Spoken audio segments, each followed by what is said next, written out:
"Get out of here! I didn't invite you," my son shouted when I tried to sit down at the dinner table I had been preparing since 5 a.m. for his birthday. But that was my house. I stood up slowly, walked toward the door, and did something that left every guest speechless. Do you know that feeling when the ground seems to vanish beneath your feet? When words reach your ears but take a few seconds to reach your brain because they're so absurd you can't quite believe them? That's exactly how I felt that Saturday night. I stood there, apron still tied around my waist, the same floral apron I'd worn for 15 years, stained with tomato sauce and grease from countless family dinners. My hands trembled as I held a white porcelain plate, the wedding gift I had kept for 42 years.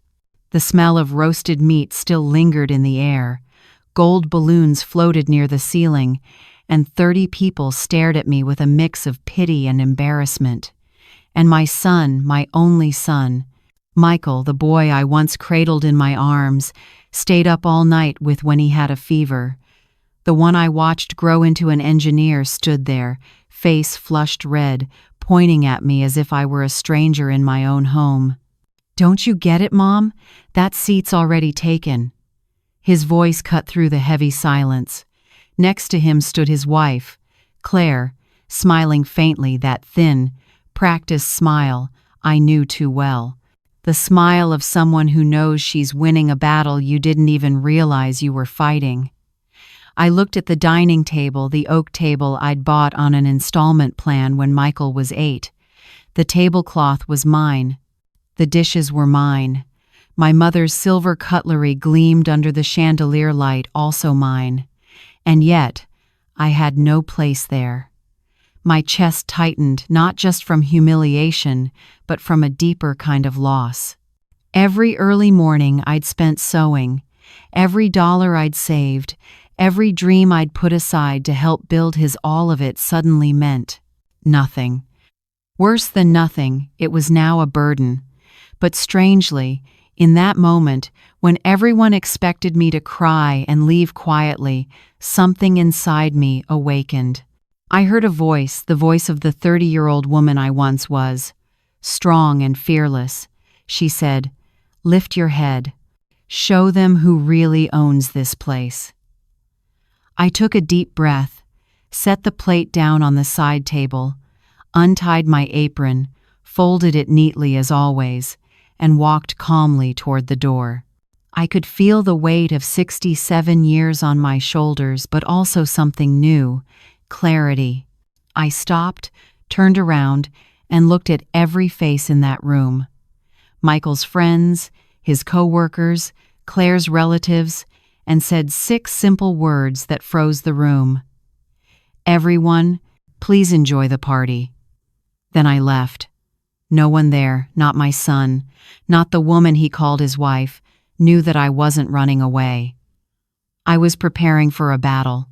And if you think you've heard stories of revenge before, believe me, you haven't. I heard this one, because what happened after that door closed would make sure none of them ever forgot. I walked up the staircase slowly, my hand brushing the wooden banister I'd varnished 3 times over the years. Each familiar creak of the steps carried me farther from the laughter and the wine I had bought, the food I had cooked. Below, I heard Claire's voice trying to lift the mood again. "Come on, everyone, raise your glasses. Michael, honey, come here." Her voice was syrupy, childish, the same tone she used whenever she wanted to play innocent. I entered my bedroom, the only room in that house still truly mine, and locked the door. My knees gave out, and I sat on the edge of the bed, the same bed where I had slept beside my husband, Robert, for 30 years, and alone for the last 12. Tears came silent, burning tears that slid down the collar of the blue blouse I had chosen that morning, thinking I should look nice for my son's birthday. How foolish I had been. I looked into the mirror. Staring back at me was a woman with silver hair tied low, calloused hands from a lifetime of work, and deep lines carved around her eyes. a woman who had become invisible in her own home. My gaze fell on the old wooden dresser, my grandmother's, the one with a bottom drawer I rarely opened. I wiped my face, walked over, and pulled it open. Inside was a faded blue plastic folder. I took it out, feeling the weight of the papers within. Sitting on the floor, leaning against the bed, I opened it. House deed, transfer slips, old yellowed receipts. Everything was there. Every dollar I had put into this house, $380,000, all from Robert's accident, settlement, and over 20 years of savings from my sewing work. And on the final page of the ownership document was Michael's name, co-owner of 50%. I had added it out of love, believing I was securing my son's future. Like any mother, I thought one day he'd take care of me the way I had taken care of him. I ran my fingers over my signature from years ago, back when I still believed in happy endings. Downstairs, laughter and music filled the air again. Someone dropped a glass. People cheered. Claire's laughter rang out. Sitting alone in my room, surrounded by papers and memories, I realized everything had changed, not in anger, but in cold clarity. I had endured the last 3 years swallowing my pride, staying quiet, letting that woman take over my home, letting my son drift away until he saw me as a burden. But every endurance has its limit. I listened to footsteps in the hallway. Someone stopped at my door. "Mom." Michael's voice was small, uncertain. "Are you okay? Can you open the door?" I slid the folder back into the drawer, fixed my blouse, wiped my face dry, and opened the door. He stood there in the blue shirt I'd ironed last week, his eyes avoiding mine. "Do you want to come down for cake? It's time to blow out the candles." His tone was strained, like he was doing me a favor. I looked him straight in the eye, the same eyes that used to shine with admiration when he was little. "No, thank you. I already ate." I lied. My stomach had been empty all day. "Mom, don't be upset. Claire already apologized." "Did she?" I asked, raising an eyebrow. He said nothing. "She was just stressed. She wanted everything to be perfect. And I ruined that perfection, didn't I?" He stayed silent. I placed my hand on the door handle. "Go back to your party, Michael. I'm fine." I closed the door gently, holding myself steady. I listened to his footsteps retreat, first slow, then faster, as if relieved. I sat down again, looking at the drawer where the folder lay hidden, and for the first time in years, I didn't feel sad or resigned. I felt power, the kind of power that comes from knowing the truth, from being ready to fight. Downstairs, the party noises went on, but in my mind, a plan had already begun to form. In the hours and days that followed, as I began gathering the documents I had so carefully kept, memories rose like a storm. The invasion hadn't happened overnight. It had crept in slowly, little by little, like water wearing down stone, until one day you realize it's too late. It started 3 years ago, right after the wedding. Claire arrived with 2 suitcases and a sweet smile.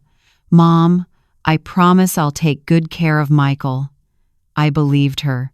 I hugged her, kissed her cheek, and said, "This house is your home too." I should have bitten my tongue that very moment.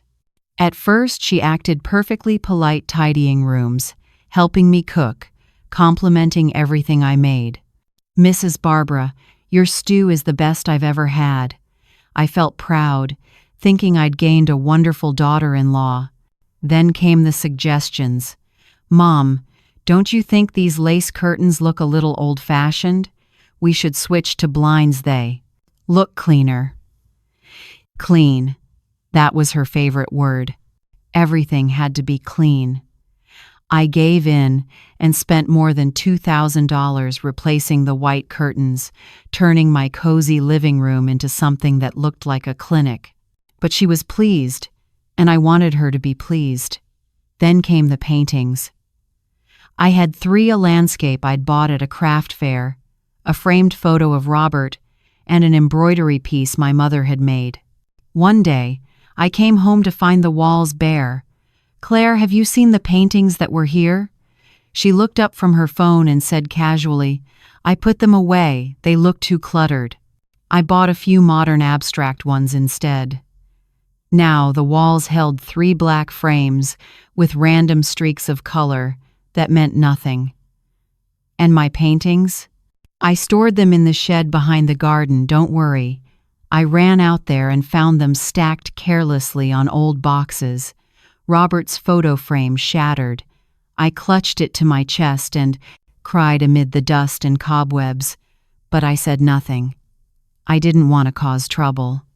Claire replaced my grandmother's old Persian rug with cheap gray carpets that shed fibers everywhere. "It's Scandinavian style, Mom, very trendy." She even threw away my hand-painted porcelain tea set, a wedding gift from my godmother, saying, "It just takes up space and no one uses it." But what broke me most was the bronze wall clock. Robert had bought it from an antique store for our 15th anniversary. On the back, he had engraved, "To Barbara, the woman who makes every second worthwhile. Robert." That clock had witnessed every milestone in my life. It struck 12 when Michael was born, 6 p.m. when I got the news of Robert's accident, and 10 p.m. the night Michael graduated. One afternoon, I came home from the market and saw the wall empty. "Michael, where's your father's clock?" He came down the stairs, towel in hand, his tone indifferent. Claire said, "It was too old." "We threw it out," I screamed, the first time I truly lost control. And it was also the first time I saw my son's expression change. The respect in his eyes was gone, replaced by irritation. "God, Mom, it's just a clock. We'll buy a new one." "It was your father's," I cried. "He's been gone for 12 years, Mom." "You need to move on." Move on as if memories were burdens, as if love was disposable. I ran to the backyard, rummaged through the trash, but the garbage truck had already come. I went to the bathroom, turned the faucet on full blast, and cried where no one could hear me. Claire never apologized, not even pretended to. Instead, she kept going. She convinced Michael to turn my sewing room, the space where I had worked for 30 years, into his office. "Mom doesn't sew that much anymore, right? Michael needs his own space." It was true, my hands hurt from arthritis, and my eyes weren't as sharp, but that room was mine. My refuge, the last piece of me. Still, I yielded. They took away my old Singer machine, my color-sorted spools of thread, and replaced them with a sleek white desk, a computer, a corkboard, and a swivel chair. The walls were painted pale gray. When I walked in, I didn't recognize it anymore. "Looks so much better, doesn't it, Mom?" Claire smiled. Yes, it was modern, tidy, but empty, soulless. And the worst part was yet to come. She didn't just want to change the house, she wanted to erase me from it. She began to distance herself, stopped calling me Mom, and switched to Mrs. Barbara. In front of guests, she introduced me merely as Michael's mother, never mentioning I owned the house. She changed the groceries, replaced my usual coffee with the expensive brand she liked, threw out my old pressure cooker for an electric one. "Safer for someone your age," she said, emphasizing the words "your age." Then she started bossing around Regina, the housekeeper I paid $400 a month from my pension. "Regina, no need to ask Mrs. Barbara.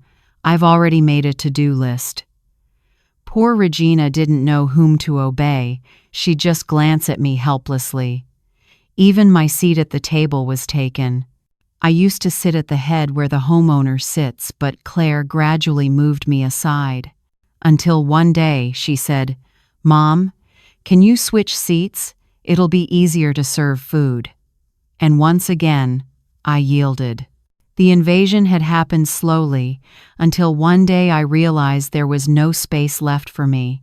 My house had been taken over, my son manipulated, and I, the one who had built it all, had become a stranger in my own life. As I gathered the documents, receipts, and proof of every dollar I had spent, something began to grow inside me. Not hatred, determination. After 67 years of life, I had learned one thing. They could take my paintings, the clock, my sewing room, even my seat at the table, and treat me like a nuisance, but they couldn't take what was rightfully mine. And this house, it was mine. I would prove it. I stayed in my room all Sunday. I heard the guests leave, the gate close, Regina cleaning up, dishes clattering, Claire complaining about her feet. No one knocked to ask how I was. Monday morning was gray. Michael left early for work without a word. Claire slept in. I put on simple clothes and left the house. I took the bus downtown, walked 3 blocks to the property office to pay the overdue house taxes 2 months late because Claire had forgotten, even though I'd already given her the money. The young clerk, with glasses and neatly tied hair, looked up.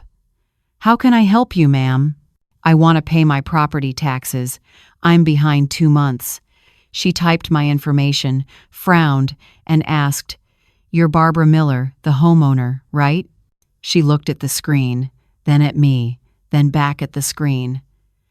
"Do you have your documents with you?" I handed her my ID. And a copy of the property deed, something I always carried, an old habit that ended up saving me that day. She checked, typed a few lines, and then said something that made my blood run cold. "Ma'am, are you aware your house is currently in the process of being transferred?" I froze. "What?" "Someone submitted documents to remove your name from the deed and transfer full ownership to Michael Miller and Claire Miller." I gripped the counter to keep from collapsing. "Since when?" 2 months ago, January 27th. While I had been cooking, cleaning, paying bills, and enduring their contempt, they'd been quietly trying to take everything. "Is the transfer already processed?" "Not yet, it's missing your signature. Without it, it can't be finalized." I exhaled in relief. "Can I get a copy of the file?" "Sure. The fee is $15. Print all of it for me." I waited 10 minutes. It felt like a lifetime. When she handed me the thick stack of papers, I saw the signatures, the stamps, the declarations, all forged. Michael and Claire had claimed I gave verbal consent for the transfer. Both of them had signed, lying in writing, my son and that woman. I paid the overdue taxes with my own card, plus a $270 late fee. As I stepped out of the registrar's office, my legs shook, my head spun. I needed air.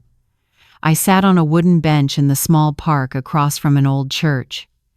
Pigeons pecked at crumbs. A street vendor offered me a bottle of cold water. The world around me carried on as if nothing had happened, while mine was falling apart. I pulled out my phone and called Mr. Harris. "Sir, I need to see you right now." "What happened, Mrs. Barbara?" "I just found out they tried to remove my name from the house deed."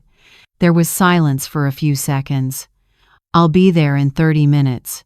Wait for me at the office." I arrived first.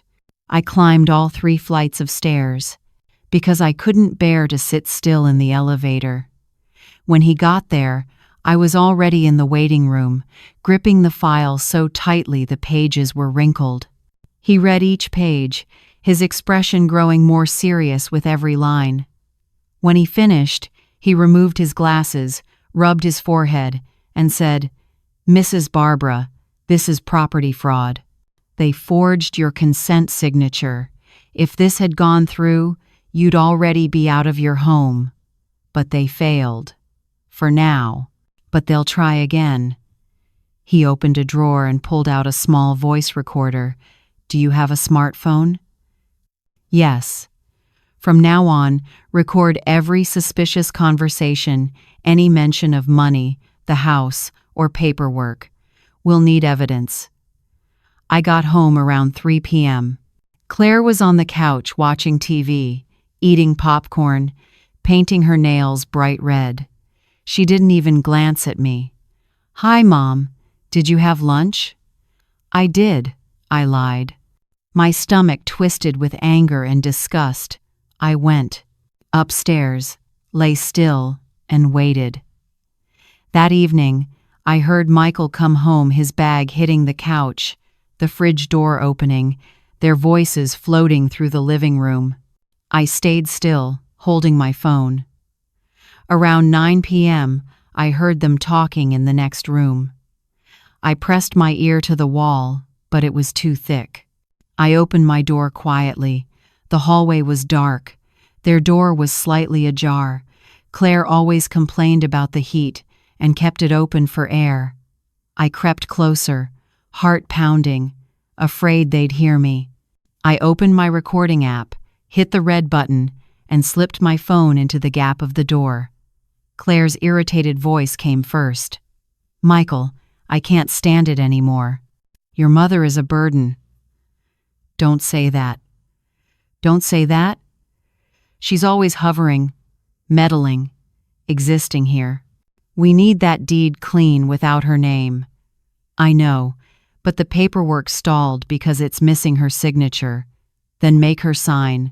Tell her it's for taxes or estate planning." "I don't care. Just make something up."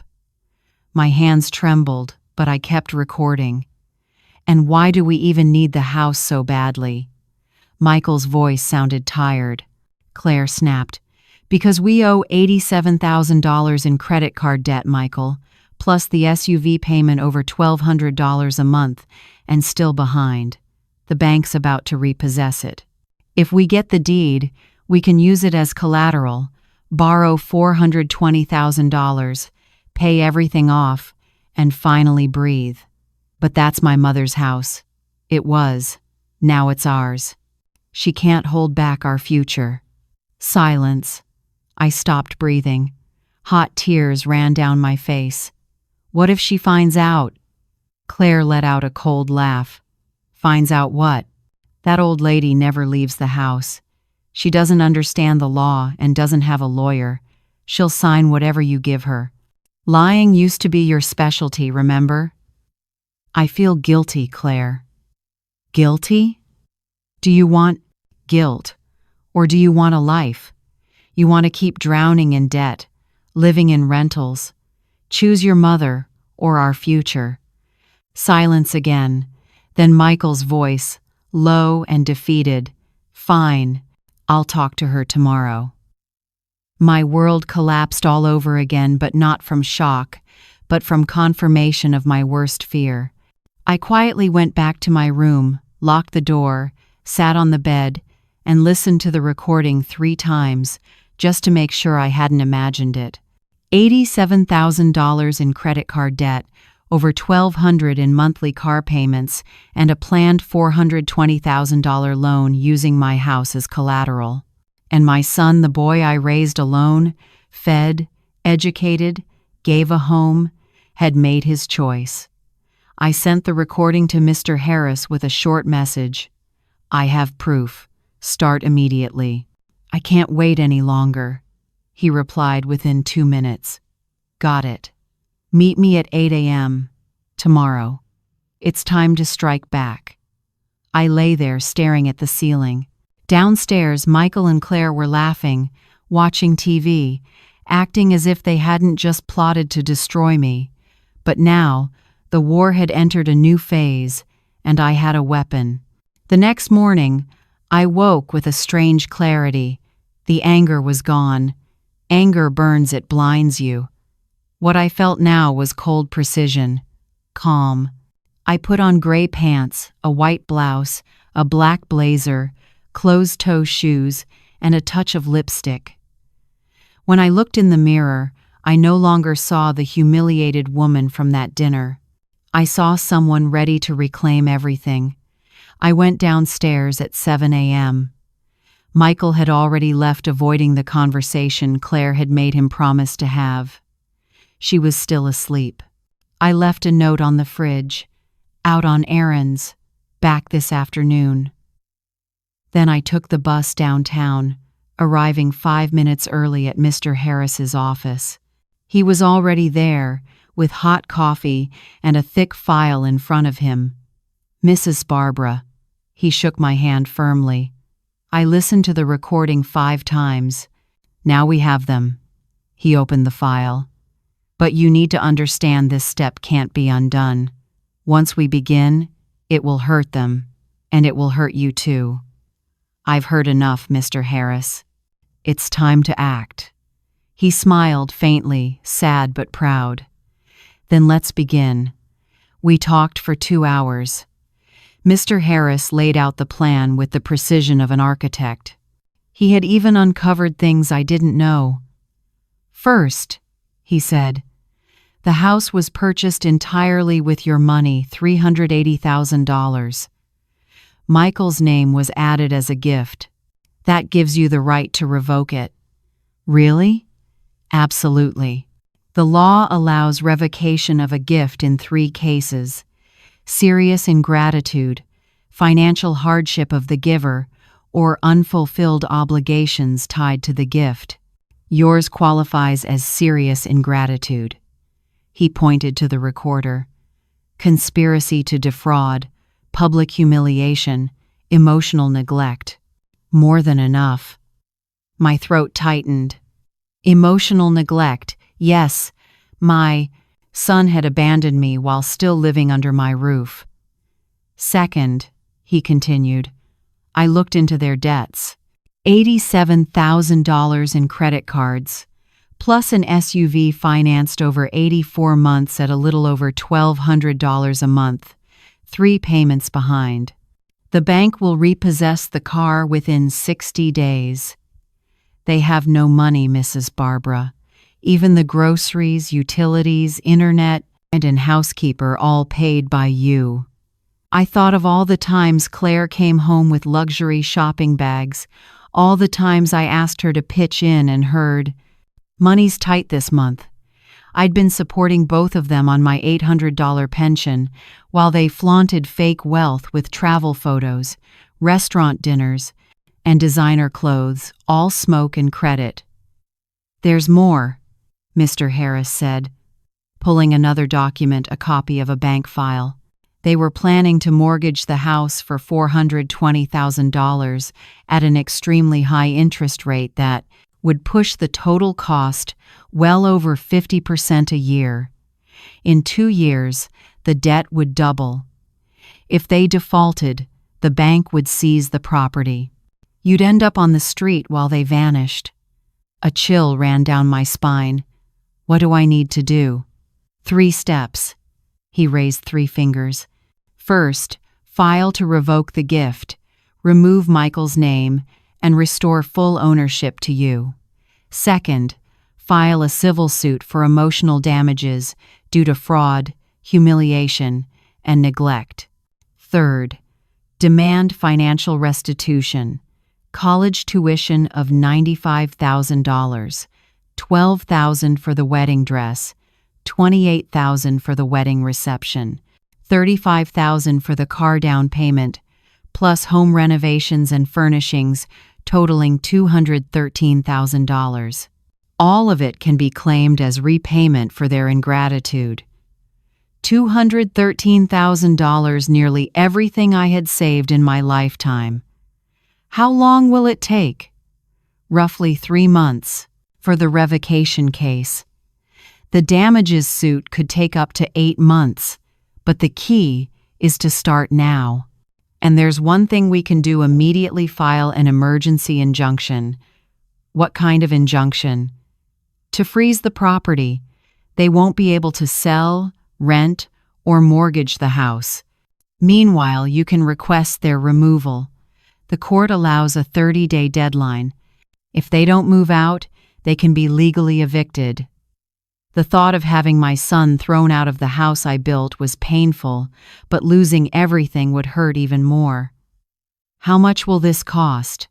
About $25,000 in legal fees. You can pay in installments. $25,000, nearly my entire emergency fund. But what emergency could be greater than this? I'll do it, I said firmly. Mr. Harris extended his hand. I took it. You're a brave woman, Mrs. Barbara. No, sir. I'm just a woman who's finally too tired of being trampled. I left his office with a folder full of signatures, a detailed plan, and a new feeling in my chest, not relief, but power. The power of taking back my life. When I got home at noon, Claire was sitting in the living room, giggling at her phone. The moment she saw me, she straightened up, pretending to be serious. Hi, Mom. Were you at a doctor's appointment? No, I was out taking care of some things. I didn't lie, but I didn't reveal anything either. Oh, by the way, she said, Michael said he wants to talk to you tonight about some house papers. My stomach tightened. What papers? Oh, just tax stuff, routine paperwork. She smiled, a smile full of deceit. All right, tonight then. I went upstairs, locked my door, and texted Mr. Harris. They're planning to trick me into signing papers tonight. What should I do? He replied immediately. Sign nothing. Say you need to read everything carefully first. Bring it to your lawyer and record everything. I spent the entire afternoon rehearsing what to say, how to react, where to hide my phone. I knew that after tonight everything would change. When night came, I heard Michael return. His voice greeting Claire. A soft kiss, murmurs I couldn't make out. My heart pounded painfully. Then came the knock. Mom, can we talk? I took a deep breath, started recording, slipped the phone into my pocket, and opened the door. Michael stood there, serious, tie loosened, eyes avoiding mine. Claire stood behind him, arms crossed, that triumphant smile on her lips. All right, I said. Come in. We sat in my room. Michael perched on the edge of the bed, Claire leaned against the doorframe, and I stood by the dresser. Mom, we need to handle some paperwork about the house. What kind of paperwork? He pulled an envelope from his jacket and took out a few pages. It's just to simplify things later. If the house is in my name, then when you're gone someday, it'll be easier to manage everything. The words shattered something inside me. I took the papers and read line by line, just as Mr. Harris had predicted. It was a full transfer of ownership. My name erased, theirs added. And once I sign this, I asked quietly, where will I live? Michael looked confused. What do you mean? You'll still live here, of course, for as long as you want. And if you decide to sell the house? Claire cut in smoothly. Oh, don't worry, Mom. Who would ever sell the house? I folded the papers, slipped them back into the envelope, and handed it to my son. I won't sign. Michael's face changed. Mom, I won't sign anything until my lawyer reviews it. Claire stepped forward. What lawyer? I looked her straight in the eyes and said calmly, the lawyer handling the revocation of the house gift, the one I once co-owned with Michael. Her smile vanished. What? Michael shot up. Revoke the gift? What do you mean? You'll find out soon enough. I opened the door and gestured for them to leave. Claire glared at me, fury in her eyes. Michael stood frozen, mouth open, speechless. "Mom, what are you doing?" "I'm protecting myself, something I should have done a long time ago." Then I closed the door. Outside, I heard Claire scream, "I knew it! That old woman just loves causing trouble." But it didn't matter anymore. The game had changed, and this time, I held the winning hand. The next 15 days were some of the hardest of my life. Michael and Claire barely spoke to me. When we crossed paths in the hallway, they avoided eye contact. Meals were eaten in silence, or they took their food upstairs, but I didn't sit idle. While they ignored me, I quietly built the case, step by step. Mr. Harris worked fast. We filed the revocation petition on Thursday. By early the following week, the court had issued a temporary order. The house was completely frozen. They couldn't sell, rent, or mortgage it. Then, on Wednesday afternoon, the bomb exploded. Michael came home, pale-faced, holding a stack of mail from the bank. Claire read over his shoulder, then screamed, "Asset freeze? What the hell is this?" I heard everything from upstairs. I came down slowly, gripping the railing, my phone recording in my pocket. Both of them stood in the living room, the letter spread open on the coffee table. When they saw me, Michael jumped up. "Mom, what did you do?" "I did what had to be done." "You froze the house. The bank rejected the loan. We've lost everything. You've ruined us." Claire pointed at me, her voice sharp and shrill. "This is all your fault, you selfish old woman. You mean the plan to simplify things. You were trying to steal my house."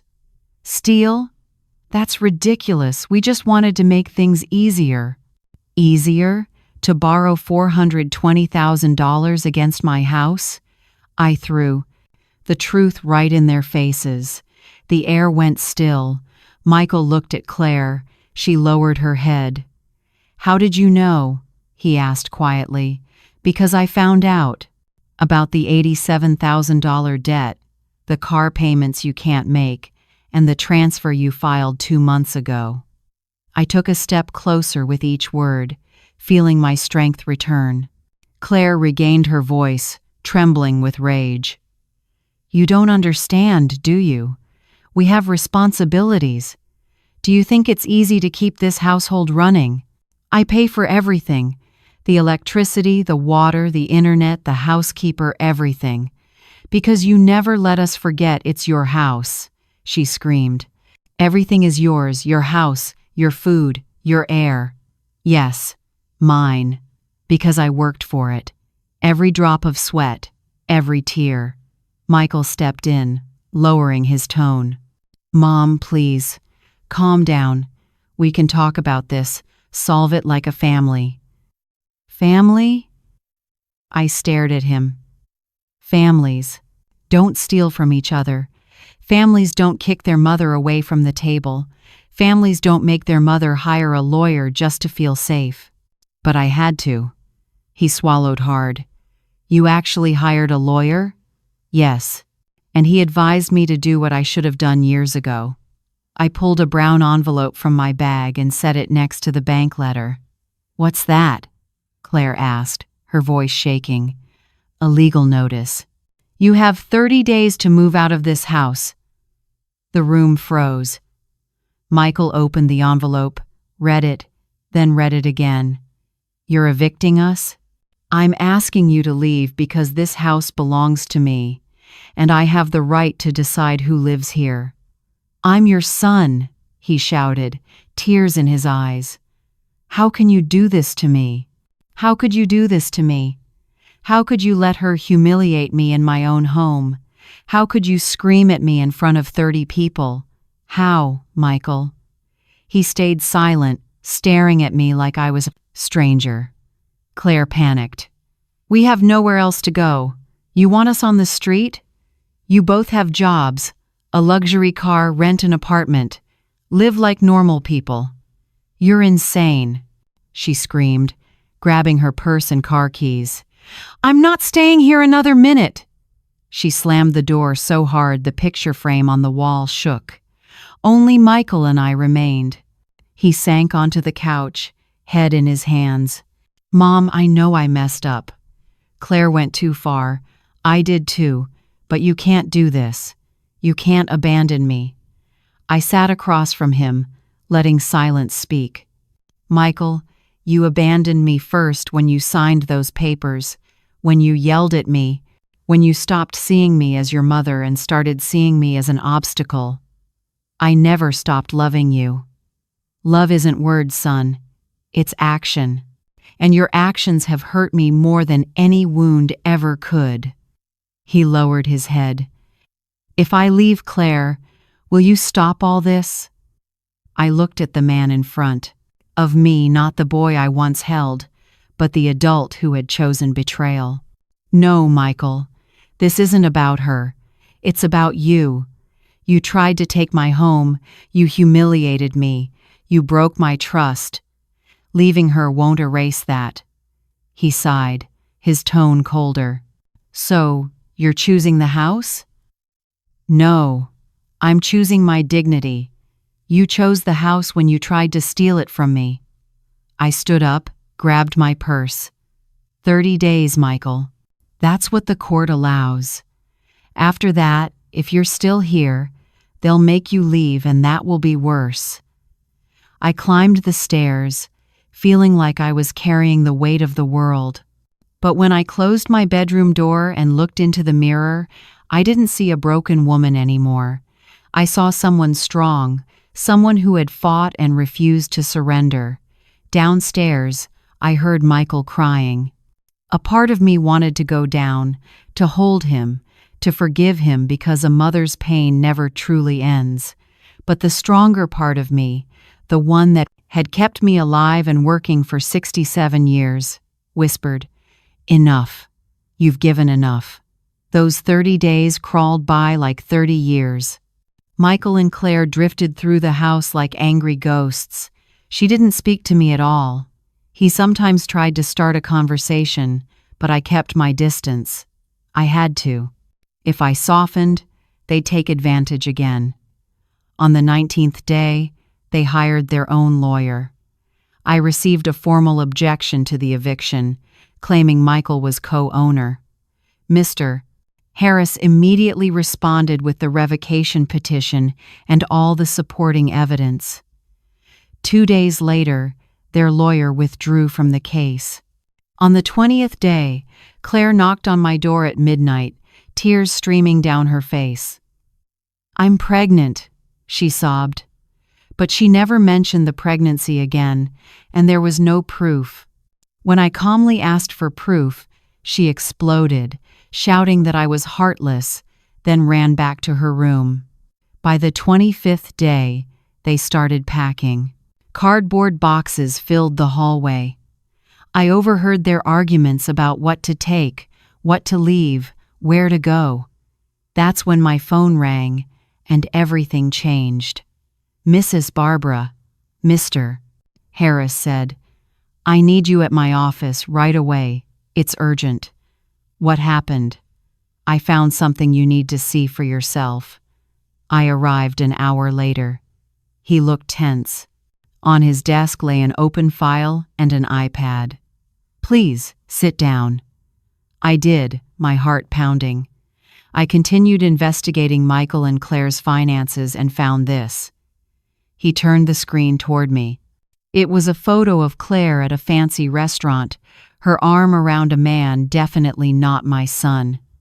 "Who is that?"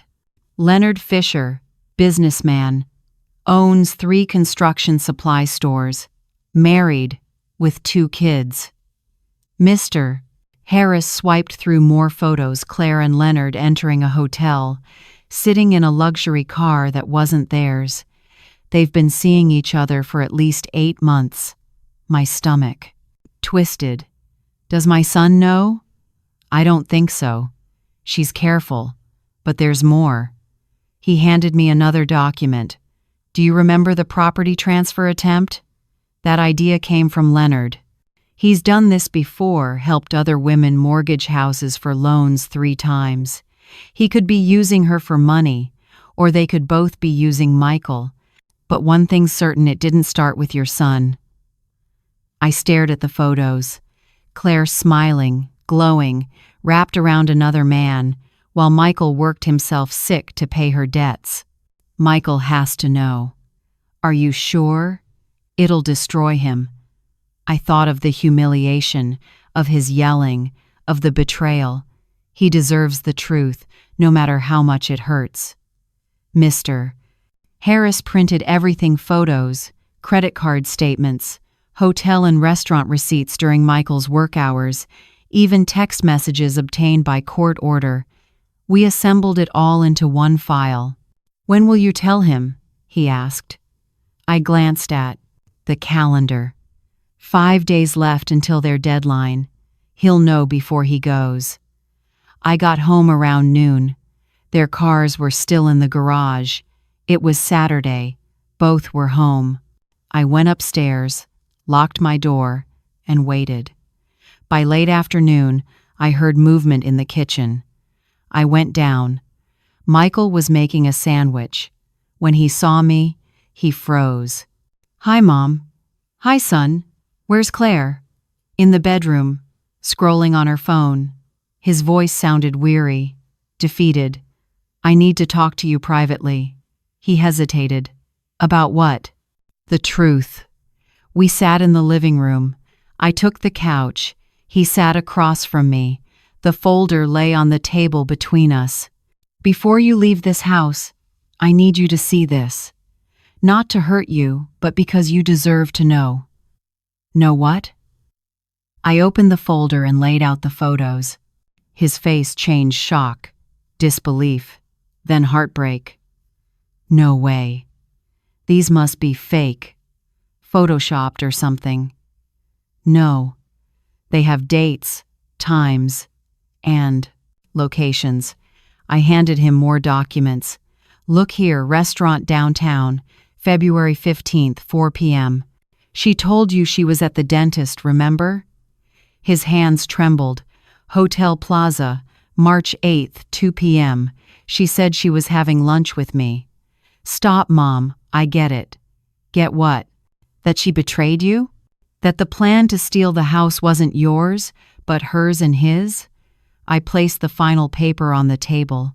Leonard Fisher has been sued 3 times for fraud, convincing married women to mortgage property, taking the money, and disappearing. Michael went pale, sweat forming on his forehead, his hands gripping his knees. How long? At least 8 months. He closed his eyes, a tear slipping down. I'm such an idiot. No, you were deceived. And because of her, you almost lost me. He truly looked at me, not with contempt, but with the eyes of a son seeing his mother again. I ruined everything, didn't I? Yes, but at least now, you know the truth. Footsteps echoed down the stairs. Claire appeared, still in her pajamas, yawning. When she saw the papers on the table, her face turned ghostly white. What's this? Michael stood, holding up one of the photos. Explain. She swallowed hard, forcing a smile. Honey, I can explain. Explain then, he shouted so loudly I flinched. He's just a friend. We were talking about business. Business? You're unemployed. What business could you possibly have with a married man? He threw the rest of the photos at her. 8 months you lied to me, and I had no idea. Claire stumbled, trying to gather the papers. It's not what you think. Then explain the hotels, the restaurants, the fact that he's been paying your debts while I drown in mine. He didn't pay anything. Your mother made all this up. Michael let out a bitter laugh. Made it up? There are photos, receipts, credit statements. Did she fake those too? She just wants to destroy us. I stood, stepped closer, and said softly, No, Claire, you destroyed yourself. I only revealed the truth. She glared at me. You're just a bitter old woman who can't stand seeing her son happy. Happy? Michael shouted again. Happy drowning in debt? Happy being betrayed? Happy nearly losing my mother because of you? It's not my fault your mother is greedy and can't let go of this house. This house belongs to her, it always has. And you know that. Claire's breathing quickened, her eyes blazing. You know what? I'm done. I'm done pretending I love you, pretending this marriage was worth anything. I married you for the house, for stability. I thought pushing your mother out would be easy, but she's too stubborn. Michael stepped back as if she'd slapped him. Get out. His voice was low and cold. Or what? Get out before I do something I'll regret. She grabbed her purse and keys. Fine. I'll leave and I'm never coming back. You two can rot here together, in this miserable little life. I deserve better. The door slammed so hard the picture frames rattled. Outside, the car engine roared. The gate opened, and then silence. Michael collapsed onto the couch, his head buried in his hands, sobbing. I stood there watching, my heart aching. Part of me wanted to hold him, while another part wanted to say, I warned you. But instead, I sat beside him, quietly placed my hand on his back, and rubbed gently the same way I used to when he was little and woke up from nightmares. I'm sorry, Mom, he choked out between tears. I'm so sorry. I know, I whispered. I almost lost you. Almost. He looked up, his face red and swollen. What do I do now to make it right? I took a deep breath. I don't know if it can be made right. Some things, once broken, can't be repaired, but we can rebuild something different. Will, you forgive me? One day, if you truly change. He nodded, and in that moment, in the silence of the house, I felt something shift. Not joy, not triumph, but justice. Justice for the pain, the humiliation, the betrayal. The truth had finally come to light, and though it hurt, it set me free. The next morning, sunlight streamed through my bedroom window. It was a September morning, and I woke up without that heavy feeling in my chest.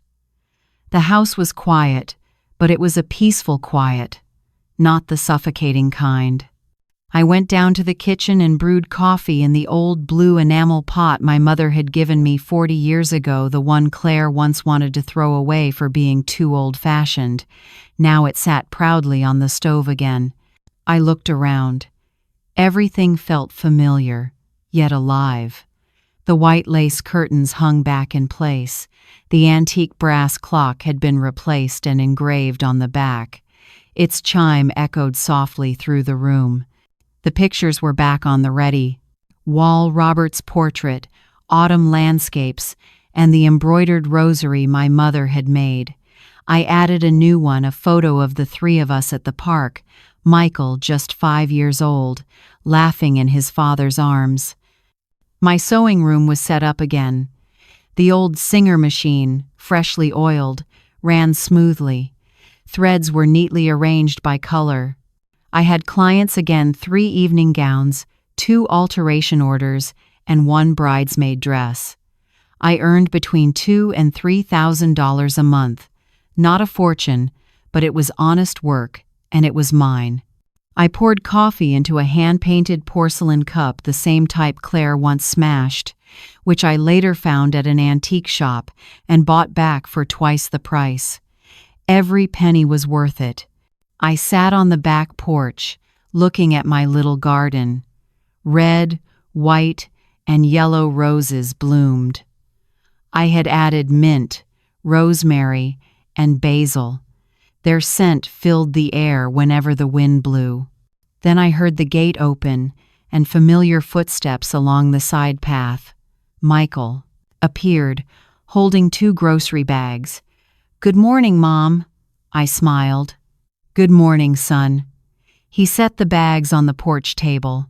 "I got everything on the list and your favorite coffee, the most expensive one, because you deserve it." I smiled again, small but sincere. "Thank you." He sat beside me. We were silent for a while, just watching the garden and listening to the birds. That's how we began to heal, bit by bit, slowly, steadily. Michael kept showing up, helping around the house, bringing groceries, sitting with me over coffee, rebuilding my trust with actions instead of excuses. Now, sitting beside me, wearing simple clothes, holding his coffee, looking leaner and calmer, I saw a new man. But in his brown eyes, I also saw a flicker of the boy he used to be. "How's work?" I asked. "I just got promoted. I'll be overseeing a construction project on the west side of Dallas. Got an $800 raise." "That's wonderful, son." He hesitated. "Mom, can I ask you something?" "Of course." "Have you forgiven me?" I looked at him. It was a question worth thinking about. Forgiveness doesn't mean forgetting, Michael. I haven't forgotten the shouting, the humiliation, or that you once tried to take my home. But I understand you were manipulated, you were wrong, and I can see you're trying to make things right. So, is there hope? Yes, always. But trust has to be rebuilt, and you're doing that. He nodded, his eyes glistening. I stood up. "Come, I want to show you something." We went into my sewing room. On the table lay a deep blue fabric. I was cutting a suit for a client's daughter's wedding. Michael brushed his hand over it. "It's beautiful, Mom." I had to relearn everything. My eyes aren't what they used to be, so I bought new glasses. My hands ache, but I stretch every day. I'm happy. He smiled. "You know, Mom, I'm proud of you." I was surprised. "Really?" "Really. I'm proud that you're strong, that you got back up, that you didn't give up. I want to be like you." "You will, son. Just choose the right path next time." He smiled, a sad smile, but hopeful. We spent the morning together. He fixed the leaky faucet, replaced the burnt-out bulbs, cleaned the gutters, the kind of chores a son should have done long ago. At noon, I cooked spaghetti with tomato sauce and meatballs, his childhood favorite. We ate in the kitchen, not the dining room full of old memories. That's where we started over. By afternoon, he stood to leave. "I'll come back next week." "I know." He hugged me tight. "I love you, Mom." "I love you too, son." A mother's love never disappears. It can hurt, it can break, but it never dies. When he left, I returned to the porch. The sunset painted the sky in pink and orange. The breeze rustled the roses. I took out my phone and looked at a photo from last week, me sitting by my sewing machine, holding up a green dress I'd just finished. The client had said, "Mrs. Barbara, you have to capture this moment." I looked at the woman in that picture, silver hair falling over her shoulders, wrinkles around her eyes, calloused hands, but a bright, genuine smile. I thought of everything I'd been through: humiliation, betrayal, pain, and then triumph. I reclaimed my home, my dignity, my life. I thought of my husband, Robert. If he were here, he'd say, "Barbara, I always knew you were stronger than you thought." I closed my eyes, felt the cool breeze, and whispered, "Robert, I did it." I fell, but I stood back up. I was trampled on, but I fought back. And now, finally, I'm at peace. The sun set completely. I turned on the porch light and opened my notebook. I began writing down my memories, my life stories. Maybe someday they'll help someone going through the same pain. I wrote the last line. I stood up, walked out the door, and did the one thing that surprised everyone. I chose myself. And it was the best decision of my life. I closed the notebook, smiled, and silently thanked life for strength, for courage, for survival, and for freedom. If someone has ever hurt you under your own roof, remember this. You don't have to keep sacrificing just to be loved. You deserve respect whether you're a mother, a daughter, or a partner. I chose myself, and through that, I found peace again. And you? Have you ever had to make a hard choice to protect yourself? Share your story in the comments because your words might be the strength someone else needs.